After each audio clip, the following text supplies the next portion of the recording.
నమస్కారం yes news కి స్వాగతం నేను వినతి ముందుగా హెడ్లైన్స్ ఆంధ్రప్రదేశ్ లో బీసీల సంక్షేమానికి కూటమి ప్రభుత్వం పెద్దపీట వేస్తోందన్న సీఎం చంద్రబాబు నాయుడు గత ప్రభుత్వం బీసీలకు రిజర్వేషన్ల విషయంలో అన్యాయం చేసిందని విమర్శ ఆంధ్రప్రదేశ్ అసెంబ్లీ 0 అవర్లో మాట్లాడిన Vijayawada central MLA bonda Uma Vijayawada central నియోజకవర్గంలోని సింగినగర్ 2వ ఫ్లైఓవర్ నిర్మాణాన్ని తక్షణమే చేపట్టాలని విజ్ఞప్తి ఆంధ్రప్రదేశ్లో బీసీల సంక్షేమానికి కూటమి ప్రభుత్వం పెద్దపీట వేస్తోందని సీఎం చంద్రబాబు నాయుడు అన్నారు. ఏపీ అసెంబ్లీ సమావేశాల్లో ఆయన మాట్లాడుతూ మున్సిపాలిటీలో బీసీలకు 34% రిజర్వేషన్లు కల్పిస్తున్నామని తెలిపారు. బీసీలకు 34% రిజర్వేషన్లు కల్పించడం కేవలం ఎన్నికల హామీ కాదని అది తమ రాజకీయ సిద్ధాంతంలో భాగమని చంద్రబాబు నాయుడు స్పష్టం చేశారు.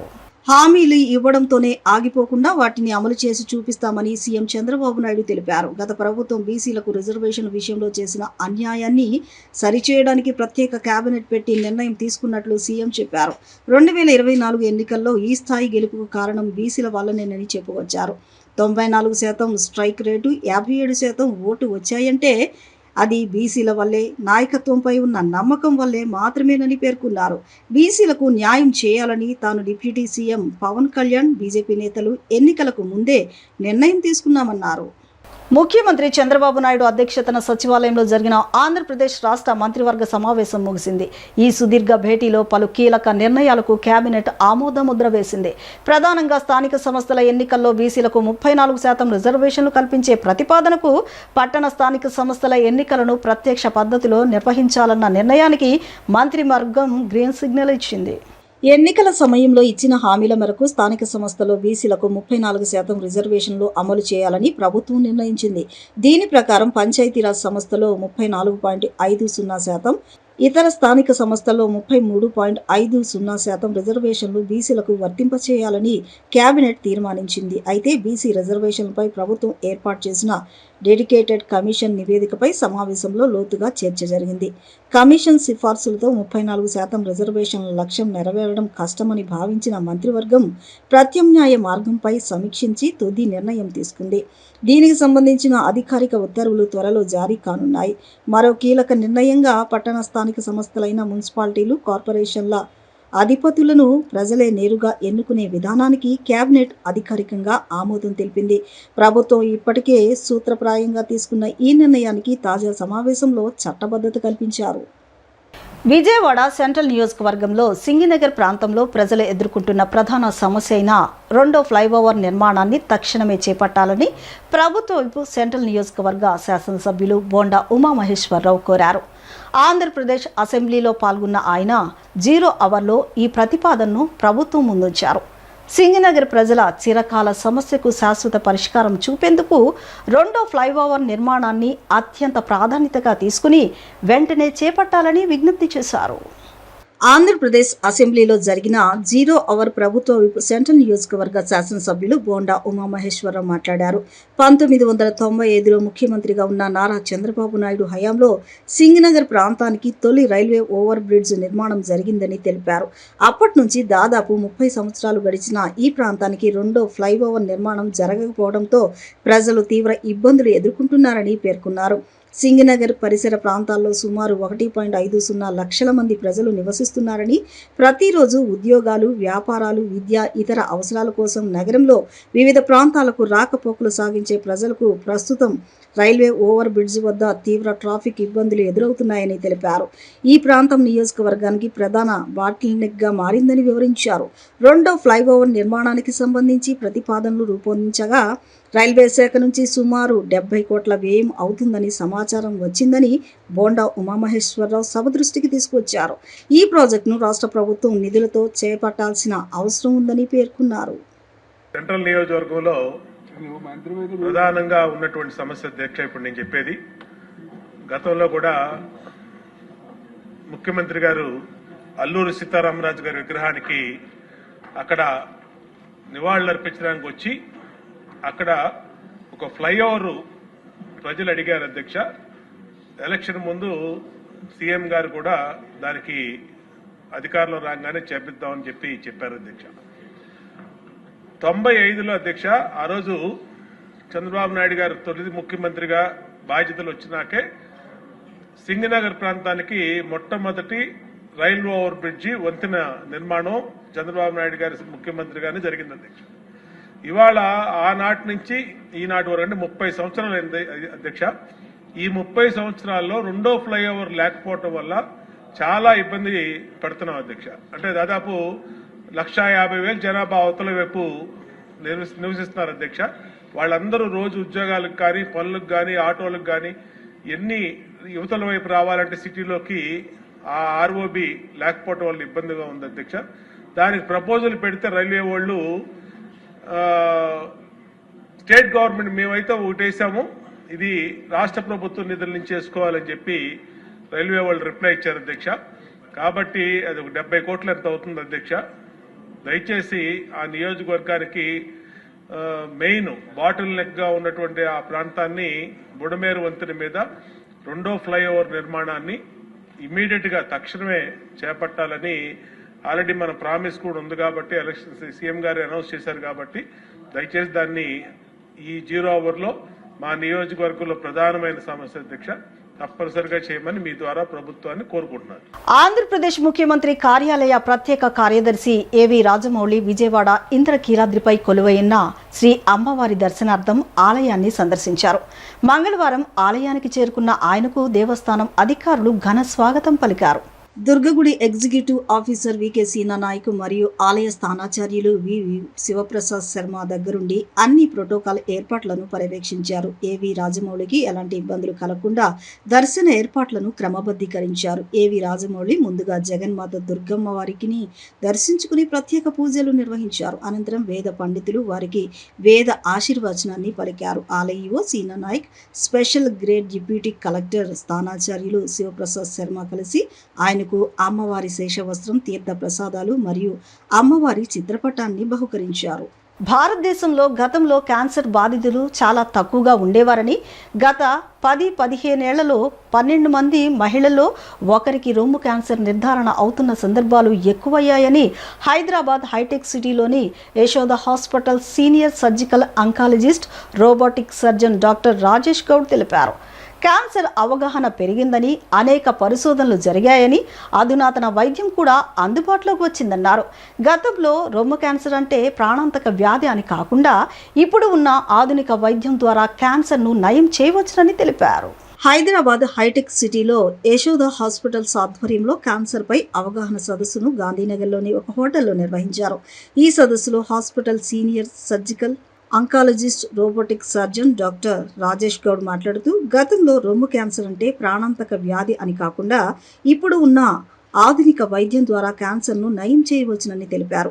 మహిళలకు ఒకసారి రొమ్ము క్యాన్సర్ వస్తే రొమ్ము అంతా తీయాల్సి వచ్చేదని, కానీ ఇప్పుడు ఆ పరిస్థితి లేదన్నారు. ప్రిసిషన్, పర్సనలైజ్ ట్రీట్మెంట్, ప్రిజర్వేషన్ విధానాల ద్వారా చికిత్స చేస్తారన్నారు. ప్రతి క్యాన్సర్కు ఒకే రకమైన చికిత్స ఉండదని, ప్రతి రొమ్ము క్యాన్సర్కు బయాప్సీ చేసి అది ఎటువంటి క్యాన్సర్ అనేది గుర్తించి చికిత్స చేస్తామన్నారు. ఒకవేళ రొమ్మును పూర్తిగా తీయాల్సి వస్తే పొట్టలోని కండరాలు తీసి రొమ్మును మళ్లీ పునర్నిర్మించవచ్చునని చెప్పారు. రొమ్ములో ట్యూమర్ ఉన్నప్పుడు ఆపరేషన్కు ముందుగానే కీమోథెరపీ చేస్తే ట్యూమర్ కుచించుకుపోతుందన్నారు. అప్పుడు ఆపరేషన్ చేయడం వల్ల మొత్తం రొమ్ము తీయాల్సిన అవసరం ఉండదన్నారు. క్యాన్సర్ అంటే భయపడాల్సిన పని లేదని, అత్యాధునిక వైద్యం అందుబాటులో ఉందన్నారు. రోబోటిక్ సర్జరీ అంటే రోబో చేయదని, ఇది మినిమం ఇన్వెసివ్ సర్జరీ అని పేర్కొన్నారు. పొట్టపైన ఉన్న చిన్న హోల్ పెట్టి సర్జరీ చేస్తారని, మ్యాగ్నిఫికేషన్ ఉంటుందని చెప్పారు. సో ఈరోజు మనం చూస్తున్నాము, చాలా మందిలో బ్రెస్ట్ క్యాన్సర్ అనేది చాలా కామన్ అయిపోయింది. అంటే ఇండియాలో ఇంతకుముందు చాలా తక్కువ ఉండేది, బట్ లాస్ట్ 10-15 ఏళ్లలో ఆల్మోస్ట్ ఒక 12 మంది ఫీమేల్స్లో ఒకరికి బ్రెస్ట్ క్యాన్సర్ డయాగ్నోజ్ అయ్యే ఛాన్సెస్ ఎక్కువ అయిపోయాయి. సో అలాగే క్యాన్సర్కి కూడా అవగాహన కూడా పెరిగింది. సో క్యాన్సర్లో చాలా రీసెర్చెస్ వచ్చాయి, క్యాన్సర్లో చాలా అడ్వాన్స్డ్ ఎక్విప్మెంట్స్ కానీ అడ్వాన్స్డ్ టెక్నాలజీస్ కూడా వచ్చాయన్నమాట. సో ముందులాగా బ్రెస్ట్ క్యాన్సర్ అనేసరికి ఇంకా అదేదో డెత్ సెంటెన్స్ కాకుండా, అంటే ఇప్పుడున్న అడ్వాన్స్ ట్రీట్మెంట్ల వల్ల ఏంటంటే almost it's like A curable cancer అనమాట. అంటే ఈవెన్ క్యాన్సర్ అని డయాగ్నోజ్ చేసినా కూడా కంప్లీట్ ట్రీట్మెంట్ ఇవ్వడంతో పాటు కంప్లీట్గా క్యూర్ అయ్యే ఛాన్స్ ఉంటుంది. సో మనకి ముందుగా ఏంటంటే ఒక్కసారి రొమ్ము క్యాన్సర్ వచ్చింది అని అంటే ఆడవాళ్ళకి కంప్లీట్గా రొమ్మంతా తీయాల్సిన అవసరం పడేదన్నమాట. బట్ ఇప్పుడున్న అండర్స్టాండింగ్ ఆఫ్ బయాలజీ వల్ల మెయిన్గా ఇప్పుడున్న బ్రెస్ట్ క్యాన్సర్ ట్రీట్మెంట్లో 3 ప్రిన్సిపల్స్ ఉంటాయి, 3 P's అంటారనమాట. So that is called precision, personalised treatment and preservation. So అంటే మెయిన్గా వీటి ఉద్దేశం ఏంటి అని అంటే, అవగాహన క్యాన్సర్ గురించి బాగా బయాలజీ గురించి స్టడీ చేసిన తర్వాత ఏమైందంటే, ప్రతి క్యాన్సర్ ఒకేలాగా ట్రీట్ చేయమన్నమాట. సో ఒక ఫీమేల్కి ఒక 35 years ఫీమేల్కి ఒక క్యాన్సర్ లాగా ఒక రొమ్ము క్యాన్సర్ ఉంది, 38 years ఫీమేల్కి రొమ్ము క్యాన్సర్ ఉన్నా రెండు ఒకటేలాగా ట్రీట్ చేయమన్నమాట. గత శతాబ్ది కాలంగా భారతదేశంలో సాగుతున్న రకరకాల సామాజిక రాజకీయ ఉద్యమాల్లో యువత మరియు విద్యార్థుల పాత్రే అత్యంత కీలకమైందని ఏషియా జాతీయ అధ్యక్షురాలు నేహా మరియు Nagarjuna university political science professor Anji Reddy స్పష్టం చేశారు. ప్రస్తుత ప్రభుత్వాలు విద్యార్థుల రాజ్యాంగబద్ధమైన హక్కులను కాలరాస్తున్నారని ఆందోళన వ్యక్తం చేశారు. 2025 నూతన విద్యా విధానం మరియు ఎన్డీపీలకు రద్దు చేసేంత వరకు విద్యార్థి లోకం విశ్రమించకూడదని, మత కులపరమైన విద్వేష విధానాలను యువత ఏకమై వ్యతిరేకించాలని పిలుపునిచ్చారు. నగరంలోని హనుమంతరాయి గ్రంథాలయం నందు నిర్వహించిన జంజీ ప్రశ్నిస్తోంది విద్యార్థి యువజన సభ ఉత్సాహపూరితంగా వాతావరణంలో జరిగింది. ఈ కార్యక్రమంలో ఏషియన్ జాతీయ అధ్యక్షులు నేహా మరియు Nagarjuna university political science professor Anji Reddy ముఖ్య అతిథులుగా పాల్గొని ప్రసంగించారు. ఈ సందర్భంగా ఏషియా జాతీయ అధ్యక్షురాలు సభనుద్దేశించి మాట్లాడుతూ విద్యార్థుల పోరాట పటిమను కొనియాడారు. ఢిల్లీలోని జంతర్ మంతర్ వద్ద విద్యార్థులు చూపిన తెగింపు పోరాటం వల్లే కేంద్ర మంత్రి తన పదవికి రాజీనామా చేయాల్సి వచ్చిందని గుర్తు చేశారు. మత కులపరమైన విద్వేష విధానాలను యువత ఏకమై వ్యతిరేకించాలని పిలుపునిచ్చారు. ప్రస్తుత ప్రభుత్వాలు విద్యార్థుల రాజ్యాంగబద్ధమైన హక్కులను లాక్కుంటుందని ఆందోళన వ్యక్తం చేశారు. 2025 నూతన విద్యా విధానం మరియు ఎన్డీపీలను రద్దు చేసేంత వరకు విద్యార్థి లోకం విశ్రమించకూడదని అన్నారు. ఈ ఐక్య పోరాటంలో మనమే ఖచ్చితంగా విజయం సాధిస్తామని ధీమా వ్యక్తం చేశారు. అనంతరం ప్రొఫెసర్ అంజిరెడ్డి మాట్లాడుతూ నాగార్జున విద్యార్థి ఉద్యమాల ప్రాధాన్యతను వివరించారు. ఢిల్లీలో విద్యార్థులు చేపట్టిన ప్రజా ఉద్యమం దేశవ్యాప్తంగా తీవ్ర చైతన్యాన్ని నింపిందని అన్నారు. అది మొత్తం భారతదేశాన్ని కదిలించి వేసిందన్నారు. ఢిల్లీ పీఠాన్ని విద్యార్థులు నేరుగా ప్రశ్నించి తమ నిరసన గళాన్ని వినిపించారని కొనియాడారు. గత శతాబ్ద కాలంగా భారతదేశంలో సాగుతున్న రకరకాల సామాజిక రాజకీయ ఉద్యమాల్లో యువత మరియు విద్యార్థుల పాత్రే అత్యంత కీలకమైందని ప్రొఫెసర్ అంజిరెడ్డి స్పష్టం చేశారు. I'd like to thank and congratulate all of you, all of the young people and students of Andhra Pradesh who are fighting their own battles to this end, who are fighting against a job scam where the advertised seats are sold and nobody knows where they've gone. I congratulate you, students who are fighting against the government failing to reimburse schools and hence ensuring greater access to education to the young people of this country. I congratulate all of you on your struggles. I extend my solidarity and I hope that with your movement, with the movement being built by the students and that has been recently won by the students of Jharkhand, Ranchi, the movement of the students in ISI in Kolkata, the movement of the students in Nalsar and HCU, and the movements of students here in Andhra Pradesh will together unite, and in our solidarity we will win for us an education system where everybody has free and fair access to education. ఒక సాధారణ అంశంపై విద్యార్థి లోకం అనేది చాలా బలీయంగా ప్రభుత్వాన్ని ప్రశ్నిస్తూ ఒక నిరసనని చాలా బలంగా వ్యక్తం చేయటం అనేది మొత్తం దేశ ప్రజల్ని నిర్వీర్యపరిచింది. అంటే మనం చాలా కాలంగా విద్యార్థులు పెద్దగా ఉద్యమాల్లోకి రావటం లేదు అనేటువంటి ఒక భావన భారతీయ సమాజంలో కొంత స్థిరపడి ఉంది. అలాంటి తరుణంలో జంతర్ మంతర్లో జరిగినటువంటి ఉద్యమం అనేది మొత్తం ఈ దేశ ప్రజానీకాన్ని మేల్కొల్పటమే కాకుండా తిరిగి కేవలం ఆ ఉద్యమం లేవనెత్తినటువంటి ప్రశ్నల్ని గురించి ఆలోచించటం కాకుండా తిరిగి ఈ విద్యార్థుల్ని ఆ ఉద్యమం వైపు ఆకర్షించడానికి గల కారణాలు ఏవి? కాంగ్రెస్ పార్టీకి అనుబంధ సంస్థగా ఉన్న ఐఎన్టీయూసీ కార్మికుల సమస్యలపై పోరాటం చేస్తూ వారి సమస్యలను పరిష్కారం చేయడంలో కృషి చేస్తున్నట్లు ఐఎన్టీయూసీ ఫెడరేషన్ రాష్ట్ర అధ్యక్షులు పి చంద్రశేఖర్ తెలిపారు. కార్మికులు పోరాడి సాధించుకున్న హక్కులను కూటమి ప్రభుత్వం రద్దు చేసి 4 చట్టాలను తీసుకురావడం వల్ల కార్మికులకు తీవ్ర అన్యాయం జరుగుతోందని అన్నారు. 2029లో కాంగ్రెస్ పార్టీ అధికారంలోకి వస్తే రాహుల్ గాంధీ కార్మికుల సమస్యలను పరిష్కరిస్తారని అన్నారు. గాంధీనగర్లోని ప్రెస్ క్లబ్లో ఐఎన్టీయూసీ ఫెడరేషన్ రాష్ట్ర అధ్యక్షులు పి చంద్రశేఖర్ విలేకరుల సమావేశాన్ని నిర్వహించారు. సమావేశంలో ఆయన మాట్లాడుతూ జిల్లాల వారీగా కమిటీలు వేస్తూ నేడు విజయవాడ కేంద్రంగా కమిటీని ఎన్నుకున్నామని, ఎన్టీఆర్ కృష్ణా జిల్లాల్లో నూతన కమిటీలను నియమించామన్నారు. కార్మికులకు సమాన పనికి సమాన వేతనం ఇవ్వాలని, కనీసం ఆ వేతనం 26,000 ఇవ్వాలని డిమాండ్ చేశారు. ఆశా వర్కర్లు, అంగన్వాడీ వర్కర్లకు కనీస వేతనం ఇవ్వాలన్నారు. అసంఘటిత కార్మికులు దేశంలో 40 కోట్ల మంది ఉంటే వారికి కౌంటబిలిటీ లేదని అన్నారు. కార్మిక చట్టాలు అమలు అవుతాయో లేదో అన్నారు. కాంట్రాక్ట్ వర్కర్ల స్థితిగతులను తెలుసుకుని సమాన వేతనం కల్పించాలని డిమాండ్ చేశారు. మహిళా కార్మికులకు వసతులు కల్పించాలని, వారికి భద్రత కల్పించాలని కోరారు. 12 గంటల డ్యూటీ నుంచి 8 గంటల డ్యూటీకి మార్చాలన్నారు. INTUC state working president Mannam Rajasekhar మాట్లాడుతూ ఏపీఎస్ ఆర్టీసీ ఉద్యోగులను ఖాతరు చేయకుండా ప్రభుత్వం ఒక జీవోను తీసుకువచ్చిందన్నారు. ప్రైవేటు వ్యక్తులే బస్సులు కొనుగోలు చేస్తారు, వారే నడుపుతారు, వారే మరమ్మతులు చేసుకుంటారని అన్నారు. ప్రభుత్వం బడా బాబులను బాగు చేస్తూ ఉద్యోగుల పట్ల చిన్నచూపు చూస్తున్నారని అన్నారు. ఈరోజు విజయవాడ కేంద్రంగా కమిటీని ఏర్పాటు చేయడం అయింది. ఈ కమిటీలో మహిళా అధ్యక్షురాలని మన ఈ కృష్ణా ఎన్టీఆర్ జిల్లా వాళ్ళని ప్రెసిడెంట్ని, సెక్రటరీని నియామకం జరిగింది. ఈ ఫెడరేషన్ యొక్క ముఖ్యోద్దేశం ఏంటంటే కాంగ్రెస్ పార్టీకి అనుబంధ సంస్థగా ఇట్లు కార్మికుల పైన ఎనలేని సమస్యలపైన పోరాటం చేస్తూ కార్యక్రమాల సమస్యలను పరిష్కరించిన దానికి ఐఎన్టీసీ ట్రేడ్ యూనియన్ ముందుంటుందని చెప్పి సందర్భంగా తెలియజేస్తున్నాం. ముఖ్యంగా ఈ ఎన్డీఏ కూటమి ప్రభుత్వం 44 చట్టాలని, కార్మికుల హక్కులుగా ఉన్న 44 చట్టాలని దాన్ని రద్దు చేసి 4 చట్టాలు తీసుకురావడం కార్మికులకు తీవ్ర అన్యాయం జరిగిందని చెప్పి మా ఎన్టీసీ తరఫున భావిస్తున్నాం. రేపు 2029లో కాంగ్రెస్ పార్టీ అధికారంలోకి వస్తే గౌరవ ప్రతిపక్ష నాయకుడైన రాహుల్ గాంధీ ఈ కార్మికుల సమస్య పైన సమీక్షిస్తామని కూడా ఈ విధంగా తెలియజేయడం జరిగింది. ముఖ్యంగా కార్మికులకు సమాన పని, సమాన వేతనం, కనీస జీతం 26,000 రూపాయలు ఉండే విధంగా ఐఎన్టీసీ ఫెడరేషన్ యూనియన్ పోరాటం చేస్తుంది. మొన్న మధ్య ఇటీవల మరి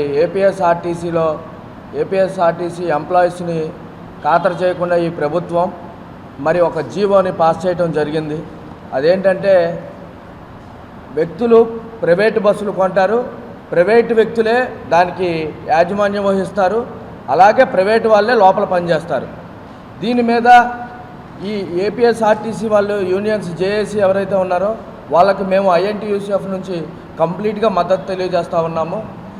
ఎట్టి పరిస్థితుల్లో గవర్నమెంట్ ఇలాంటి జీవోల్ని, ఎందుకంటే ఈ మెగా బాబుల్ని లేకపోతే ఈ యొక్క బడా బాబుల్ని బాగు చేసే విధంగా ఈ గవర్నమెంట్ వ్యవహరిస్తుందని తెలియజేసుకుంటూ ఎప్పుడు ఏపీఎస్ఆర్టీసీ జేఏసీకి అందుబాటులో ఉండి ఎట్టి పరిస్థితుల్లో ఏపీఎస్ఆర్టీసీయే కాదు, ఈరోజు సచివాలయం వ్యవస్థని మరి పోయిన గవర్నమెంట్ ఇచ్చేసింది. జగన్ ఉన్నప్పుడుగా దాన్ని వాళ్ళని ఒక రిక్రూట్మెంట్ చేశారు, 2 లక్షల ఉద్యోగాలు ఇచ్చారు.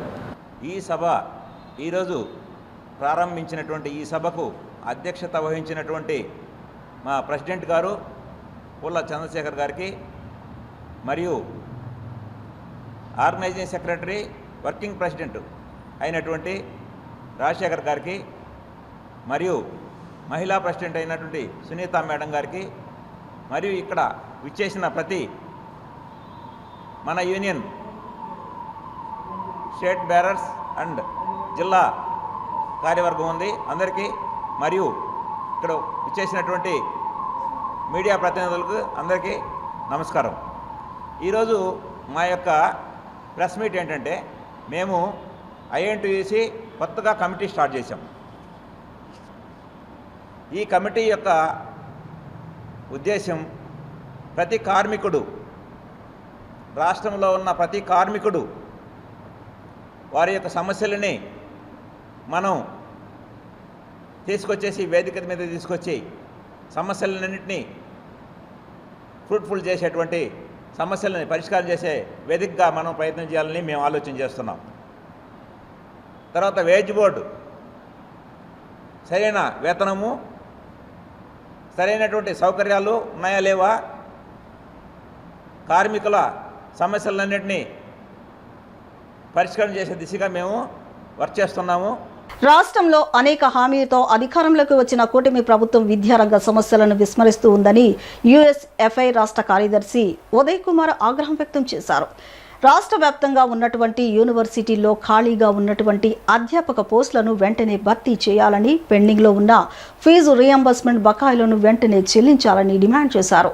విద్యాశాఖ మంత్రి నారా లోకేష్ అసెంబ్లీలో తమ సమస్యలపై చర్చించి తమ డిమాండ్లను నెరవేర్చాలని, లేని పక్షంలో విద్యాశాఖ మంత్రి కార్యాలయాన్ని ముట్టడించడానికి కూడా వెనుకాడమని హెచ్చరించారు. విజయవాడ గాంధీనగర్ ధర్నా చౌక్ నందు విద్యారంగ సమస్యలను వెంటనే పరిష్కరించాలని యుఎస్ఎఫ్ఐ ఆధ్వర్యంలో నిరసన కార్యక్రమాన్ని నిర్వహించడం జరిగింది. ఈ కార్యక్రమంలో యుఎస్ఎఫ్ఐ రాష్ట్ర కార్యదర్శి ఉదయ్ కుమార్ మాట్లాడుతూ విద్యారంగ సమస్యలను కూటమి ప్రభుత్వం పట్టించుకోవడం లేదని ఆగ్రహం వ్యక్తం చేశారు. వసతి గృహాల్లోకి విద్యార్థి సంఘాలు, ప్రజా సంఘాలు, పాత్రికేయులు వెళ్లకూడదనేటువంటి జీవోలను ఈ ప్రభుత్వం వెంటనే రద్దు చేయాలని డిమాండ్ చేశారు. రాష్ట్ర వ్యాప్తంగా ఉన్నటువంటి యూనివర్సిటీల్లో ఖాళీగా ఉన్నటువంటి అధ్యాపక పోస్టులను వెంటనే భర్తీ చేయాలని, పెండింగ్లో ఉన్న ఫీజు రీయింబర్స్మెంట్ బకాయిలను వెంటనే చెల్లించాలని డిమాండ్ చేశారు.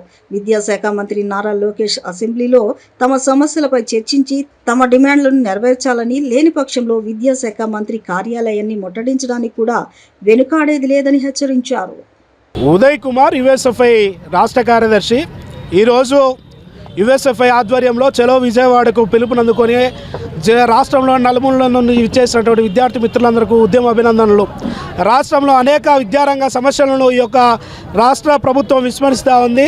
తక్షణమే అప్రజాస్వామికమైనటువంటి వసతి గృహాల్లోకి, పాఠశాలల్లోకి విద్యార్థి సంఘాలు, ప్రజా సంఘాలు, పాత్రికేయులు వెళ్ళకూడదన్నటువంటి అప్రజాస్వామికమైనటువంటి జీవోలను తక్షణమే రద్దు చేయాలని నరసింహ యుఎస్ఎఫ్ఐ రాష్ట్ర ఉపాధ్యక్షుడు ఈరోజు విద్యారంగ సమస్యలు పరిష్కరించాలని ధర్నా చౌక్లో ధర్నా నిర్వహిస్తూ ఉన్నాం.